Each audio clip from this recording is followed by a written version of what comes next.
So good afternoon, good evening, good morning, whatever time that you are watching this video. I am Richard Taylor. And today or yesterday was a very special and monumental day for me. Because as of November the 19th, 2023, I have been completely free from drugs and alcohol, mainly cocaine and marijuana and alcohol, for a period of 4 years. And first and foremost, I want to give honor and praise and thanks to the Most High God and His grace and mercy for keeping me throughout 28 years of addiction, and also giving Him thanks and honor for being gracious enough to deliver me from addiction and so many other dangers. And I just thank everybody who's prayed for me over the years, mainly my mother and father. So I'm just sharing this video. I'm going to give you a little bit of a history of my addiction, but also how God delivered me and the steps that I took to obtain that deliverance, but also the things that I'm doing now to maintain that deliverance. And I thank you for a very special friend. If you see this, I guess it's a trophy or monument.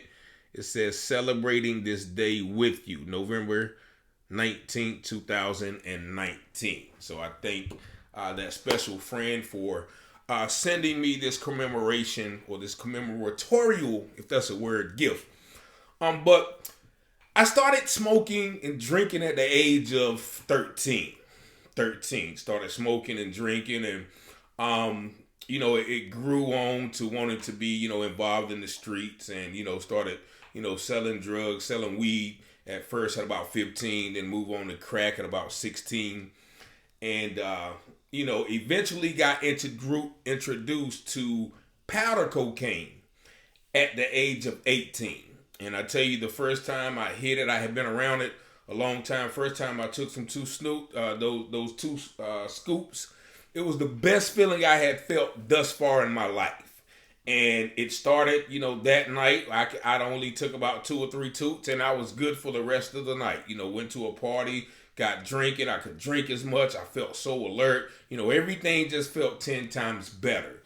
And then I went out to college. Of course, North Carolina Central University. I couldn't sell crack there, so I took, about 2 pounds of weed in my book bag, and I went to selling weed up there. But that's when the alcohol habit really kicked in, because, of course, I couldn't be up there sniffing cocaine around college students.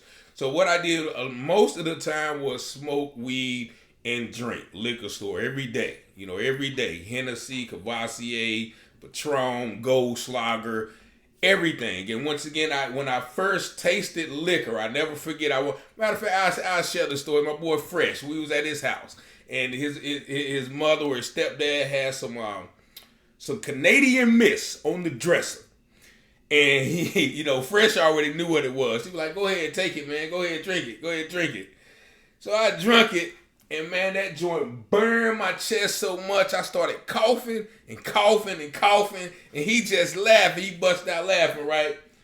But then after that subsided, the feeling hit me.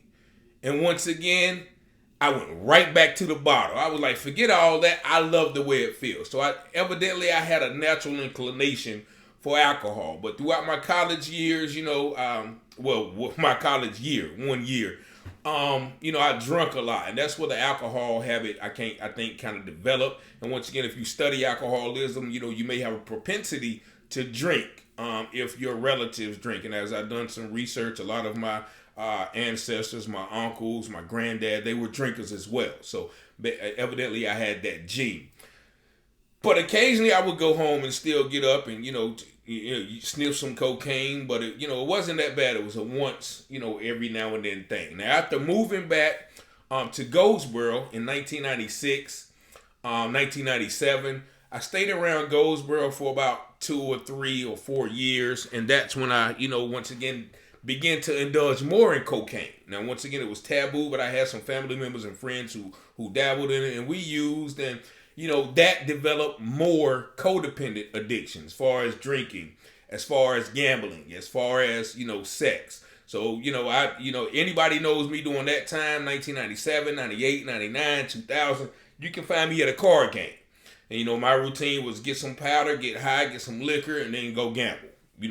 And so that went on, for a period of, 3 or 4 years. Within that time, I've got three DWIs, so many various charges, all stemming from my desire to either get high, get money to get high, or being under the influence. And, I'll tell you about how that changed my life later on. But then I kind of came to myself. Once again, I grew up in the church, so I'm always knowing what I'm doing was wrong.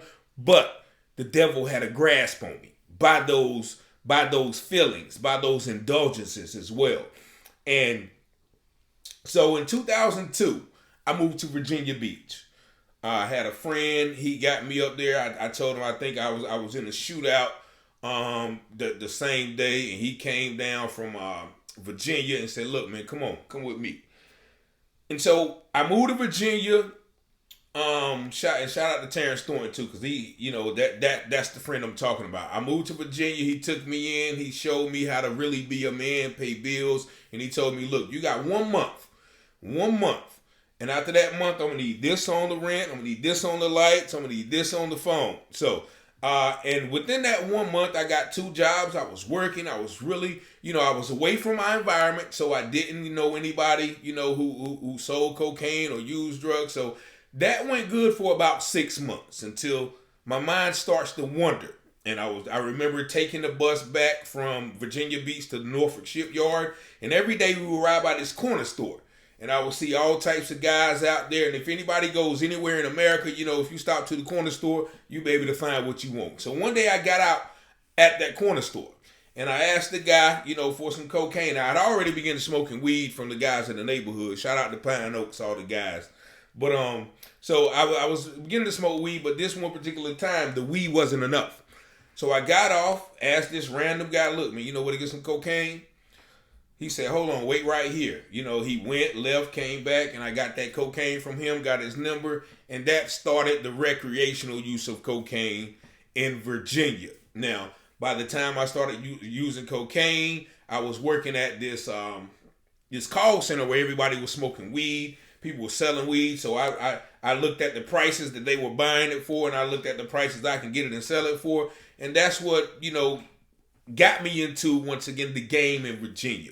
And by the time I knew it, I was the neighborhood weed man. Still, once again, not indulging in cocaine like that. But it was one particular person I met who introduced me to a cocaine connect that he wanted to buy weed. And so I started selling the weed, and this cocaine took, he took a liking to me. Now, by this time, like 23, 24. He's old, about 33, 34. So he took a liking to me. He saw the camaraderie I had with everybody as the weed man. Very happy, very cordial, very, able to deal with anybody, white, black, old, young, professional, thug. And so he told me he had cocaine. So first I just started buying little grams from him, using it. And then I realized that I'm spending a lot of money with this guy and I'm selling a lot of drugs. So I might as well start buying weight from this guy and tell my customers that I had cocaine. And that's what I did. I started buying a couple of ounces from him and telling my weed customers that, hey, I got cocaine now. And within about maybe 3 or 4 months' time, my weed business was done. I stopped selling weed, and it was strictly cocaine. If anybody know about Virginia Beach, it's a very party town. By the time I knew it, I had businessmen, young, old, bails bondsmen, just everybody was, partying, bartenders, and in that time, that's when I developed a real cocaine addiction, because I always had cocaine, but everybody was always calling me to get it. So, and anybody knows anything about drugs, mainly cocaine, once you start, it's hard to stop. So I would be up, sniffing everybody. Every time somebody would call me, I would open up the bag and sell it, but it would smell, and it was raw too. Like anybody, I had that fish scale. So every time I open up the bag, it would call me. So by the time I'm selling them, I take a toot, and then I put the bag up, and then cocaine is calling me. So I open up the bag, somebody else called me. So it ended up being a once I started, I was up for like 2 or 3 days because my phone was always ringing, and then came the alcohol, then came the girls, and it became a cross addiction. You know, if anybody knows once again about cocaine, everything you do is heightened. So it heightens the euphoria from sex, drinking, alcohol, partying, and all of those things. So before I knew it, I was falling on my knees down, you know, 2 or 3 nights a week asking God, look, take this away from me. Take this away from me. You know, I would flush cocaine down the toilet and go right back to my closet and put more in the bill because that's how much it had me. And many nights, you know, my heart was beating fast, my head was hurting, and I was still sniffing and sniffing and sniffing. Probably could have been OD many nights, but the hand of God was upon me. Fast forward to 2008. Now that cocaine run lasted for about 2003 to 2008. 2008, if you watched the previous video, I was shot 3 times by holding my 3-month-old daughter close range by someone who was in the room with me, knew I was high, and took advantage of the situation. Unfortunately, I survived. My daughter was all right. And that's what really began my transformation. Now, mind you, I started to get out of the game. I wanted to get out of the game. That's when I moved back to Goldsboro. I got heavily involved in the church.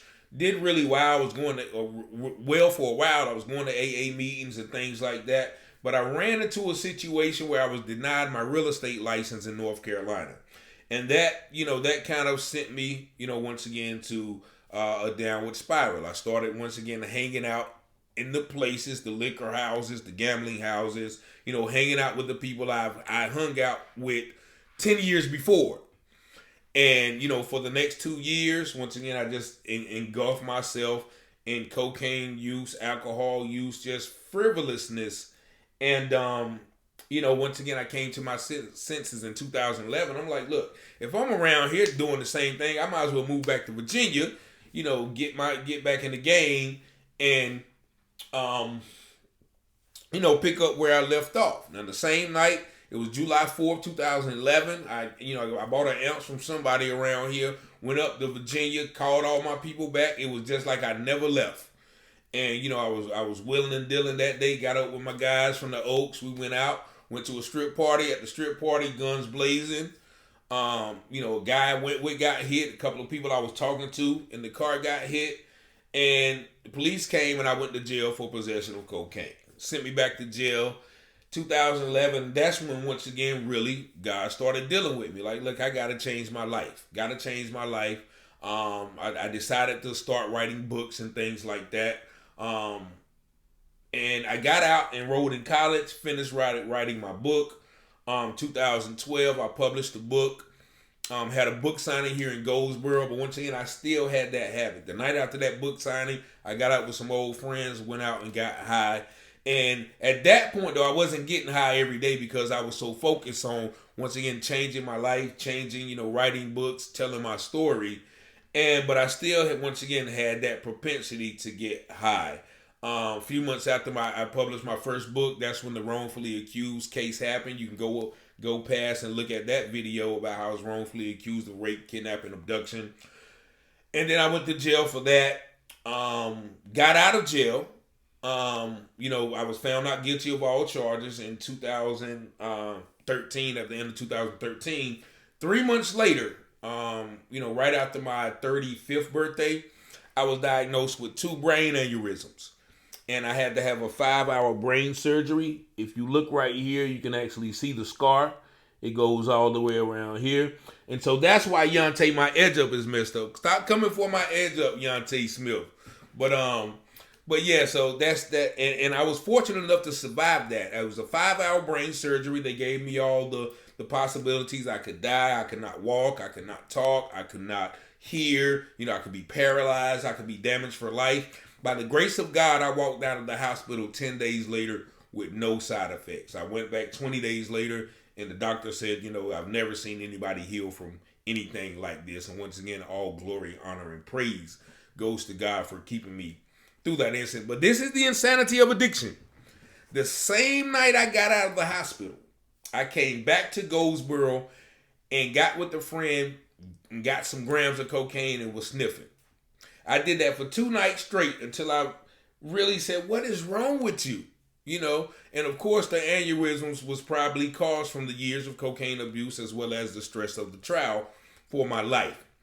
So that went on for about, a couple of weeks down in Goldsboro. I healed up my probation officer because I did get probation for being shot because I had drugs at the scene. So my probation officer told me I had to come back to Virginia. So I come back to Virginia, started working at the oceanfront selling timeshares. Anybody knows once again about a hotel life, a hotel timeshare selling, party life as well. I was a concierge. I was at the hotels all the time. People on vacation, they're drinking, offering me drinks, offering me up to their room. I'm coming to work with a liter of tequila in my briefcase. By the time lunchtime comes, I'm going back to the liquor store to get some tequila. Now, once again, anybody knows about alcohol, it's a depressant. So once you start drinking, you're going to want to upper. And once again, I developed, once again, a cocaine habit, just like, and the insanity, once again, I'm not even thinking, that I've already had a brain aneurysm, right? So that goes on for about 4 years. 2018 happens. Now, mind you, I'm on probation. And shout out to Mr. Johnson from the Norfolk Probation Office, because during that time, my first probation officer was a lady. She never piss test me. Angela Flores. Shout out to Miss Angela Flores. I think that's her name. So I got back to Virginia, after the brain surgery, and they switched my probation officer. And with the first time I went with him, I went in the office and he hands me this cup. And I'm like, what am I supposed to do with this? He was like, drug test. I'm like, oh, wow. I'm going to fail this test. So I took the test. I failed the test. And in Virginia, if you're on probation, you fail one time, you're supposed to violate the probation. Now, mind you, I had an 8-year sentence, 8 years over my head. Now, this guy, he was a Christian. He knew my backstory. He would every time I would fail a drug test, he would give me a speech. What would your father do? Don't you have a daughter? How would your family feel if you go back to jail? You got to tighten up. You got to tighten up. He gave me chance after chance. In each failure, he would assign me to a class where, a drug class where I would have to go every week. I would be subject to drug testing there. And I think over that 4-year period from 2014 to 2018, I had, 3 classes. I had failed 11 drug tests, right? And at one particular day in 2018, I was going to this drug class. It was on a Thursday night. Now, they had the propensity or the opportunity to piss test me at the beginning of each class. So what I would do was I would already have my bag of cocaine when I'm going to the class. And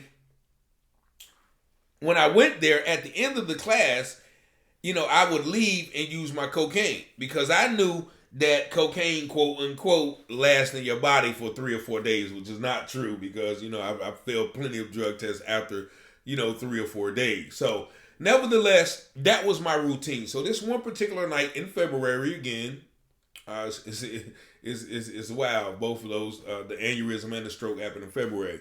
So this one particular night, I go to the class. I get, my cocaine before I go. As soon as I'm leaving the class, I'm cracking the bag open because I can't wait. I got my liquor, got my cigarettes.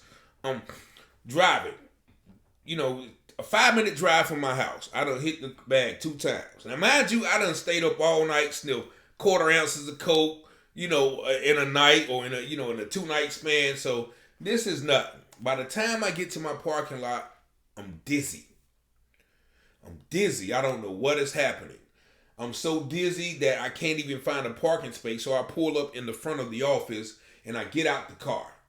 I get out the car, but I still got the cocaine and the dollar bill and the bag of cocaine in my hand. So I'm walking. I'm like, what is wrong with me? First thing I know to call on is Jesus. Jesus, the blood of Jesus, the blood of Jesus. So boom, I fall. Can't, I get up, get my bearings, and I'm thinking, if only I can get to this apartment. Only I can get to my apartment. I don't know why I wanted to get into the apartment. So I came to the end of the street. There's cars on both sides of the street. So then I just lean on this car because once again, everything is spinning. And so I push myself from the car, try to get across the street. It felt like somebody picked me up, slammed me on the ground. Boom, head first. So at that point in time, I don't know what's happening. I try to get up, but now I realize this something is terribly wrong with me. And so I try to get up, but I can't get up. My body functions started doing their own thing, pissing and defecating on myself. And I was like, okay, this is how it feels to die. And I looked up, and I never forget, because me and my daughter had a daddy-daughter dance the next day. And I had my suit in the car and everything. So I'm just looking up. I'm like, man, they're going to find me on this street dead in the morning. All of a sudden, a guy comes by. Hey, man, you all right? And I said, because at that time, I couldn't talk. And so he realized something was wrong. He called the ambulance. And when the ambulance came, by that time, my whole left side was also paralyzed. So I knew what was wrong. So when they're trying to pick me up, I'm grabbing on them with this on. Those guys were so mean. I don't know who these guys were. They was like, get off me, stand up, stand off. But by this time, I can't talk. So I can't tell them, look, I can't move this side. So they're roughhousing me. They was like, if you don't let me go, I'm gonna let you fall. And I'm like, bruh, I can't talk. I'm having like this side of my body won't move. So they finally get me in the ambulance. They take me to Norfolk General. A nurse walks up, and I guess they had all the triage and everything ready for me. But she walks up, just calmly as possible, said, "What's wrong?" And I said, "I'm having a stroke." And everything came back. My voice, my movements, and everything. And so they took me in there, did the CAT scan. The lady asked me, she looked at my chart, know that I had a history of cocaine from the aneurysms. And she asked me, "Have you been using the cocaine?" I was like, "Yeah." She was like, "You're crazy. What is wrong with you?" So I stayed in the hospital for about 2 days. Of course, my parents came up. We prayed and things like that. And the same day I got out, once again, the insanity of addiction is I went right back to the same place where I laid on the ground and stuffed that cocaine up under a leaf branch. Fortunately for me, that cocaine was gone, because of course I would have used it again. Now, in hindsight, this is 2018. This is before fentanyl was really prominent and everybody was overdosing on it. So I think in my mind, that's had to be what it was, because I've never felt that way just by sniffing regular cocaine. Now, that once again was a catalyst to my sobriety. I finally came to my senses. Once again, I went right to the liquor store that same night too. So all of those addictions were cross addictions, but then I kind of woke up. I said, okay, I'm going to get healthy. I'm going to eat right. I'm going to start back exercising. And once again, that lasted for, about 2 or 3 months till I met a girl at the job.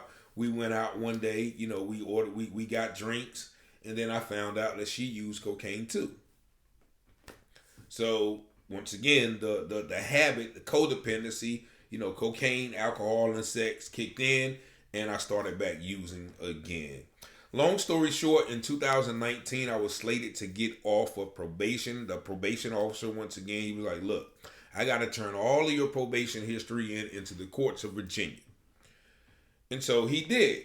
And because I had failed 11 drug tests over that 4-year period, the courts violated me. He didn't violate me. The courts violated me, and they sent me to jail.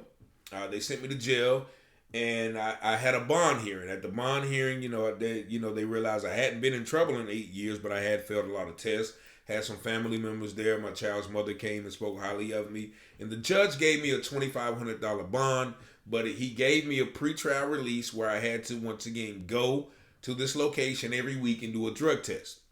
And so that was in June, right? And I had until October to the court case.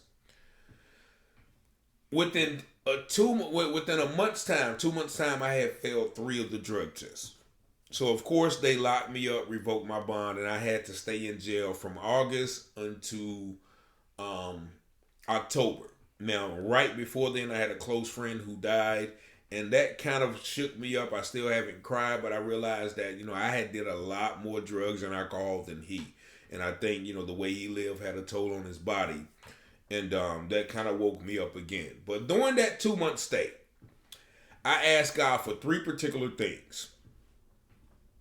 I asked him to turn the judge's heart in my favor, to let me out of jail on October the 7th, and to get me off the probation, right? And because, when you're in Virginia, if you have a probation violation, your probation starts over. One thing I did realize as well, I looked at all of the older men. Now, this time I'm 40. It's 4 years ago.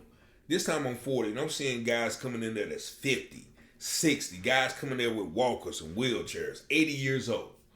And I thought to myself, if I don't change, that's going to be me. But one thing I also realized then too is every time that once again I got in trouble, every time I went to jail, drugs and alcohol were involved. Now, this is, what the Wayne County school system sent me.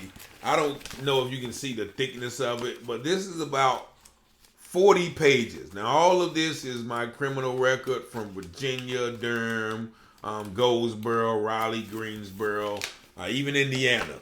One time I got arrested up there.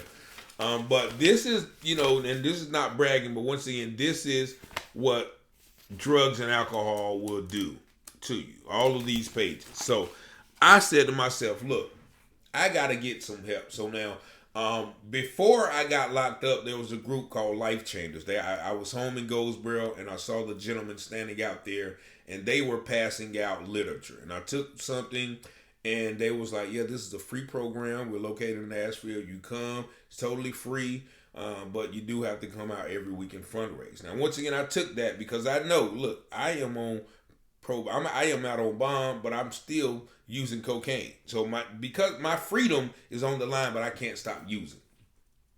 So during that time, I asked my mom. I called and I couldn't think of it. I couldn't find the literature. I called her and say, look, remember those guys I was telling you about out there? And I was like, yeah, I couldn't think of the name, couldn't think of the number. And so I put her, I was telling her about it. I was like, I need to go to this program because they're talking about giving me 2 years.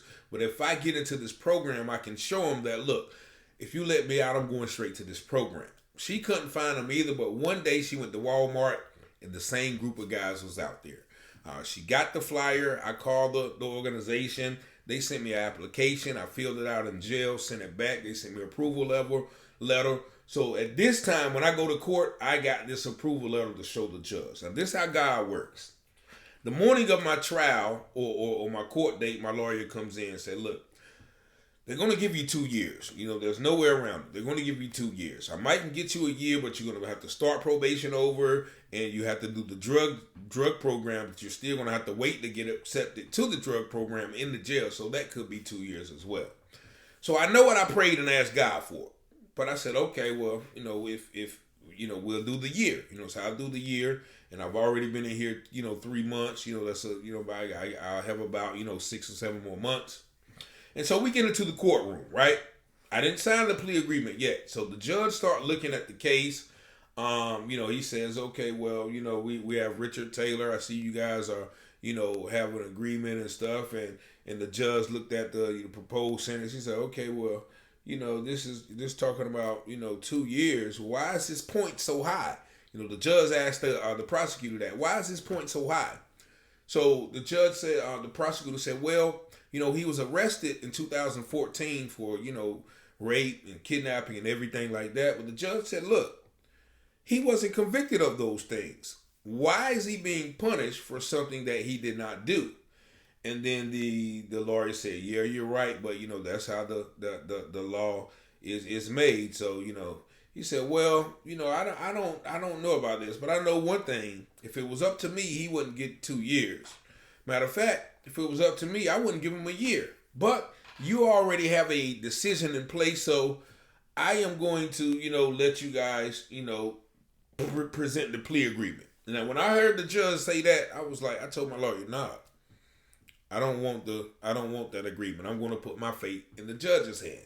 So, of course, my lawyer threw her hands up. The prosecutor threw her hands up because now they got to do their job. Like the prosecutor got to present evidence and my lawyer got to present evidence. Everybody knows that most court cases are decided, by plea agreement. So the prosecutor starts out running down all of my record through all of the years, all of the, failed drug tests and everything.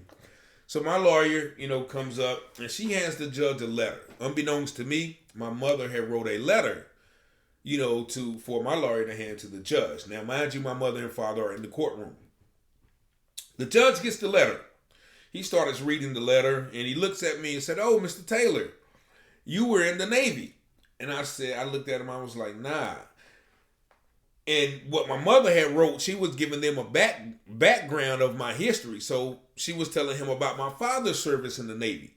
So the judge looked over me and was like, "Oh, Mr. Taylor, you were in the Navy. I was in the Navy. Yeah, where did you stay? Where was you stationed at?" He was like, "Right here in Norfolk." He said, "Oh, okay, I was stationed here." So the judge is talking to my father like they're old friends, right?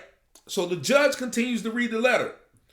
And he goes further. Now, we're in Virginia Beach. He said, "Oh, you guys are from Goldsboro. I'm from Greenville. Yeah, that's right up the road. I went to Carolina, but they wanted me to go to ECU, but I went to Carolina." Then my dad was like, "Yeah, I have a godson who went to Carolina." So they're literally talking like old friends, right? Talking over me, like I'm no longer the subject of the court case. So the judge looks at the letter a little bit longer. He just slams it down. He's like, "Look, okay, I don't see no reason why you should spend 2 years in jail. Matter of fact, it's obvious that you have a problem, Mr. Taylor, but you also come from a good home. So what I'm going to do is this. I am going to let you out of jail today, but also you've been on probation for 11 years. And he looked at the court clerk and he was like, "Well, you know how I feel about these cases, these long cases. So what I'm also going to do is let you off probation. Now, you have an issue, so I hope you get help, but I'm going to release you today." But, that was it. And he said, "I'll offer 2 years of good behavior." He didn't say that, but no probation or whatever. And he slapped the gavel, and that was it. I witnessed God answer my 3 specific prayers. He turned the judge's heart in my favor, just off the letter my mom wrote. And once again, you can't discount the blessings of a praying mother or grandmother or family relatives. I was blessed to have both my mother, father still married today, still living and still praying. So I thank him for that. And so it was after God did that for me, I said, "Okay, God, you literally blew my mind. You answered all of my prayers within that time limit." So I said, "Okay, I'm going to go to this program." Now, mind you, it was October the 7th. My sober date is November the 19th. Because, okay, so and honestly, I was like, I'm going to go to this program, but I got to get it out. So like a month and a half, I moved back to Goldsboro, and I hung around for a little bit, but the night, and a couple of times I got out with some friends and got high and drunk. But the night before I went, that Sunday night, I went out, got high, got drunk, and I was like, okay, I told my friend, I left my car at her house, and I was like, tomorrow I'm going to this program. And that's what I did. I went to Life Changers Outreach Program in the middle of the mountains somewhere. And it was the best decision that I've ever made. Because in the mountains, once again, a lot of times I was the only black guy there. Shout out to my brothers, Pastor Chad, Pastor Aaron, Pastor Dustin, Pastor Joy, just everybody in that ministry, who were all recovering addicts. But we woke up every morning, sung songs. Men and women had different houses. We sung songs. We went to class. We studied the Bible. We did self-work every day. We went out every weekend to fundraise, which was my favorite part because I just like to get out in the public and see anybody other than the guys every day that I had to see. So, but it was an amazing program. It was very strict. It was very demanding. But you had to want it. One of my brother Scott Show, he got mad one day and was like, "This is like a Christian concentration camp," you know what I'm saying? But it was though, but that program changed my life. I was supposed to stay for a year, but because of COVID, I left in March of 2019 because they were talking about shutting down the country, and I didn't want to go be way out west in the mountains if they're talking about martial law, and I'm out here with these people I don't know too well. But nevertheless, since the day that I left that program, I continued to do everything that I learned in that program. which is, reading my Bible, praying, staying connected with God, staying connected with people with God. But also I visit there every 3 or 4 months. I haven't been, probably about, time since February of this year. So it's time for me to go. But I always go because I want to remind myself I didn't come here for nothing. I didn't waste that 4 months for nothing. So, and there's several other things that I implemented in my journey. When I got out of the program, I didn't go back to Virginia because I had spent the last 17, 18 years in that environment. So I knew that there were certain triggers that, would bring those things to the remembrance. And so I moved back to Goldsboro. But what I did when I moved back to Goldsboro, I didn't come outside. I stayed. I wrote 2 more books. I stayed in the gym. I stayed at prayer at 12 o'clock every day. I stayed in church. I stayed in the gym. Though that was it. I ate, did and stayed around family. And it wasn't till about a year that I started coming out and being around people and testifying, because I wanted to make sure that I was grounded, but I also wanted to make sure that I wanted to fortify myself against those temptations, so now I can, and even though I love the respect, like I can go around people and they'll put their blunts down or they'll put their beer down or whatever. And I'm like, nah, go ahead, do you. But I appreciate the respect though. I appreciate the respect, man. And a lot of people ask, if I mention drinking or if I drink around you, that won't. No, it won't, because I know what I've been through, and like I always tell people sometimes, and it's true, it may sound stupid, but there's nothing I would love to do. Well, go get me a fifth of liquor, a bag of cocaine, a hotel room, and 2 hookers, or not 2 hookers, but 2 girls, and just have a ball, right? But I know what that bondage do. That it's the scripture that says it's Moses chose to endure the hardships of salvation, and I'm paraphrasing, rather than to enjoy the pleasures of sin for a season, right? And I had fun, and those things were pleasurable, but to my flesh, but my spirit was tormented, And so now I will never put, by the grace of God, I will never put myself in that position again, because I know how bound I was.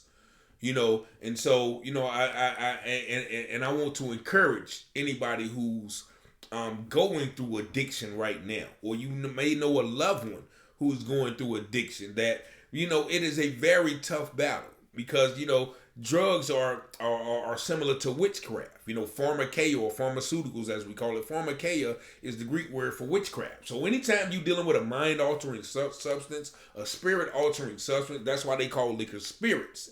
They're demonic.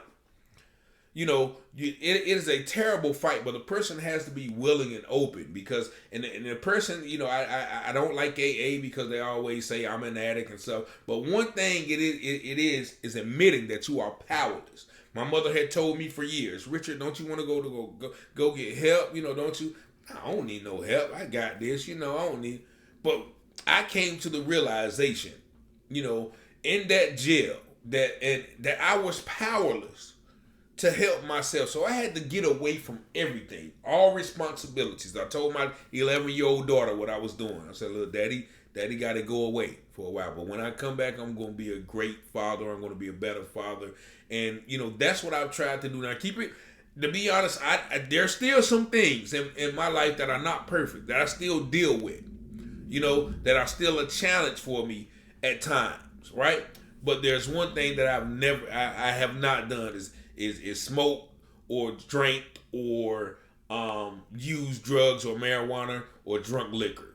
Those, even though I've had some rough patches, and there, it was a couple of instances, there was nothing I would love more than a drink to deal with that harsh reality that I was facing. But what I did, I went home and went to sleep. That's what I did. That I didn't know what I drove around for a while, and I was like, I can't. And that's what, many people turn to, is to escape or those problems, or to deal with those problems. And people wonder why, because alcohol and drugs makes things less hard, makes things less prickly to you. But now I have to deal with whatever comes my way. And you develop, once again, those praying tactics, those scriptural tactics, those positive self affirmations to deal with those things rather than turning to substances. So I am blessed to make it where I am. Like, a lot of people didn't make it. A lot of people I see, are handicapped from drug use or, criminal activity or things like that. So I am blessed. That's why I share this story of overcoming. Because, without the hand of God, and this is not nothing that I've done by myself. God has kept me. God has kept me. God has opened my mind. He had turned me away from that reprobate mind that he talks about in Romans. I was given over to that reprobate mind. Like, okay, I'm going to use drugs. It's okay. No, God had to wake me up. He has set liberty the captive. He has proclaimed liberty to the oppressed and are bound of the devil. That's who I was. So now I'm just excited because I can live and tell and motivate others. So if you want sobriety, if you want true blessings, because I can say these last 4 years, I've had more fun, have been more fulfilled, and had, the joy of life rather than much more than those 28 years that I was bound by, all types of addictions. So I just want to encourage you guys, if you guys want to, reach out to figure out more about the program I went to. My number is 919-587-7782. There's any questions, if you have a family member that you might want to, connect me with and to kind of encourage, once again, my line is always open. That's what I do, and shout out once again to Life Touch Downtown, because when I came out, they gave me a position as a facilitator, and I worked at that mental health agency, and I was able to go there and facilitate a class. And so while I'm talking to them and teaching them, and we're doing all these different exercises, it's also strengthening me. Talking about addiction, talking about grief, talking about depression, talking about loss, talking about financial issues, talking about everything, trauma and pain. That helped me for that year. So I'm grateful for Kiki and Corinne and Bevan and everybody at Life Touch Agency downtown, because they gave me an opportunity, but they also helped me build my strength and my faith in sobriety. But also all the glory and honor belongs to God. So with God, all things are possible. I'm a living witness. I just gave you a little backdrop of my testimony, but that is, how, I was delivered from drugs and alcohol. But I thank y'all for listening. Peace and blessings. Make sure you share the video, like the channel, and subscribe. Peace.